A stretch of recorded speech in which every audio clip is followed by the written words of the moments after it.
Spirit-led channel. How you doing on this beautiful Monday? I don't know what you're up to today, but I've had an amazing day. It's like 100 degrees outside, so had some pool time. But I'm excited to be here at Power Church. Boom, boom. We're right here in Sanctuary, coming to you live with just a little devotional that I hope that you'll enjoy, and I hope that what I've been reading will somehow translate into some good information for you to take and do good with it, all right? So this is gonna sound like I'm really super deep, but I'm not, okay? I've been reading in the book of Ezra, which sounds like crazy and heavy, and it's a heavy situation, and I get that, but I just found some interesting things based on what was happening with the Jews at that time, and I wanted to share them with you. So just to give you kind of an overview, well, let me give you a real quick overview, like a real quick one about me. I am a book nerd, okay? So in addition to like being someone who, like I read constantly, I like to read nonfiction. I love to read nonfiction, but I love to read fiction. Like I love to read a good novel. I like some action. If there's like a murder mystery, like I'm totally here for it. But I found these really, really amazing historical novels. So they're kind of like historical fact, but with some fiction, like it's a character that maybe was named in the Bible, but you don't know anything about them. And so I was reading this story, and I didn't anticipate that the book I was reading, I was about to get to that point in time in the Old Testament.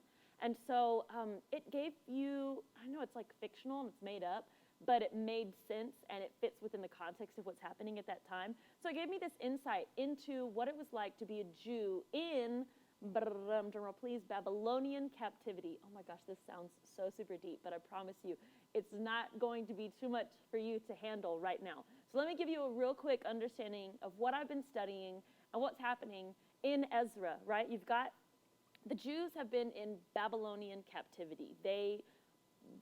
God kicked him out of Jerusalem. He kicked him out because they were not living right. You know how they did in the Old Testament? They did this a whole lot, you know, up and down, God save us, God, and then God would save them, and then they would serve other gods, and he would be like, I mean, I can't handle this. I mean, he could, but essentially they lost and found, and they were lost and they were found, and it was back and forth, but God always came back for them. So at this point in time, they're in Babylonian captivity. So it's been 70 years, okay? So just, if you will, with me, imagine there were probably some people who were really young when the temple was destroyed and when they were captured by Babylon.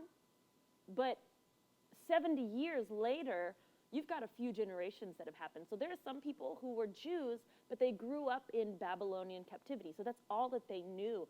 And while maybe at home, their grandparents or great-grandparents or maybe even their parents were trying to teach their Jewish roots and trying to keep them in line, there was a lot of influence from just the area that they were in. So 70 years passes.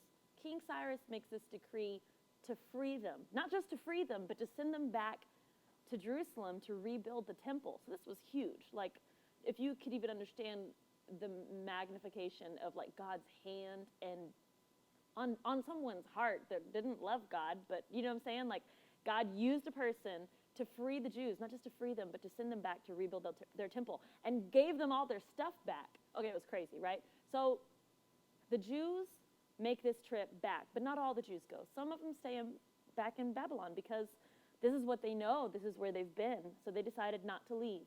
It would be too hard for them, the journey would be too long, or maybe they had businesses that were thriving in Babylon, and they chose not to return and do the work that God had given them as the Jewish people to do. But some of them left and went, right? And so when they get to Jerusalem, they find that there are people who are living in that area around them that are not necessarily friendly to them. And so they have to begin to rebuild the temple amidst that and just being questioned and being attacked and all kinds of stuff. So it's within that context that I noticed a few things that I think we can apply to ourselves. The Jews were given freedom, ultimately by God, but by King Cyrus. And when we look at that, so often we're given complete and total freedom. If we are Christians and we're saved, we know that we are free indeed. So why is it that so often, even though we're freed from our sin, freed from our bondage, we choose to stay the first thing we have to do, and the first thing that the Jews had to do, was leave. You have to leave. You have to leave that stuff behind. And it's interesting that not all the Jews did it, and we see that even now. Sometimes we'll stay in and hang out in our sin, hang out where we felt comfortable, but we're not that way anymore. And so the first thing we have to do is leave. In Ezra 2, you read, like you always do in Old Testament, you read like this genealogy, right? Or lists of people's names. And that is what makes it so hard sometimes to read through the Old Testament. But when you look at this list in Ezra 2, you're looking at the list of people who did go. And it was not the majority. It wasn't everybody that was in captivity. Everyone was freed, but not everybody left. So number one, leave. Leave that stuff behind, because you can't get to where God's trying to get you to go if you don't first leave. The second thing, not first, the second thing that they did, when the Jews got to Jerusalem, the temple was destroyed. Everything was ruined. They had no way to be protected. So what do you think in your mind? Okay, well, we need protection. Well, we're also supposed to build the temple.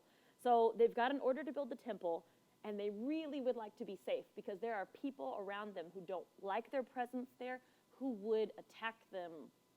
Maybe we should build a wall. Maybe we should build up a fortress. But they didn't. And they didn't build the temple either. Not first. The first thing that they did was build an altar. When we leave the things in the past, those things don't always leave us. You know, when they say, like, you can take the girl out of the country, but you can't take the country out of the girl, that was kind of what happened. So a lot of them had left Babylon, but that's all that they ever knew. And so there was a process of getting Babylon out of them that they had to go through. And so the first thing that they did was build an altar. And what does that look like for us? We are now the temple. And so we have to build a daily altar where we die to ourselves. The Bible calls it taking up your cross. If you want to be a disciple, we have to daily self-assess. I can't say that enough. I read it, somebody called it altar consciousness, which sounds like it would be a crazy term, but really it just means be aware, be conscious. Don't just go through your life like we leave and we're like, okay, cool, well, now I'm not going to reflect and think and discern what's on the inside of me, but I'm going to make an altar. And what's an altar? It's a place where you sacrifice. It's a place where you lay down something that's precious to you, and you say, not for my glory, but God, for yours. Not my will, but your will be done. And so leave, and then build an altar in your heart and do it on the daily. We have to do this regularly. This is a spiritual priority, and it's important, which means, of course, it's going to be difficult, but it will be worth it. 1 Peter 2:5, you also, like living stones, are being built into a spiritual house to be a holy priesthood, offering spiritual sacrifices acceptable to God through Jesus Christ.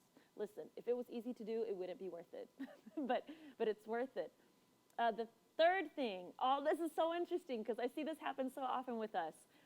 So the Jews are there. They've left Babylon. Good for them. They've built an altar because they knew it was important and they wanted to do the right thing first. Well, then the people who they were afraid of around them, we'll call them frenemies, okay? Because it was the Samaritans, and they had a little bit of Jewish teaching, they had a little bit of pagan, right? So they were a mix. And what's interesting is that's what got the Jews kind of left in the first place. This is what ruined everything for them when they God allowed them to be taken captive. It was because they weren't keeping their faith holy. They started taking things from other pagan beliefs, right? So here they are, surrounded by the very thing that got them kicked out of Jerusalem in the first place. And now these frenemies, the Samaritans, show up and they're like, hey, we serve your God too. So let's help you build the temple, right? We want to help. We do the same thing. We've been serving God for a while. We've been offering him sacrifices. We'd like to do the same thing. So I'm sure that some people were like, dope, because this temple's huge and it's going to take a long time to build. So great, we have some help, right? Wrong, no. And the Jews did the right thing. And they said, first of all, why did I do that?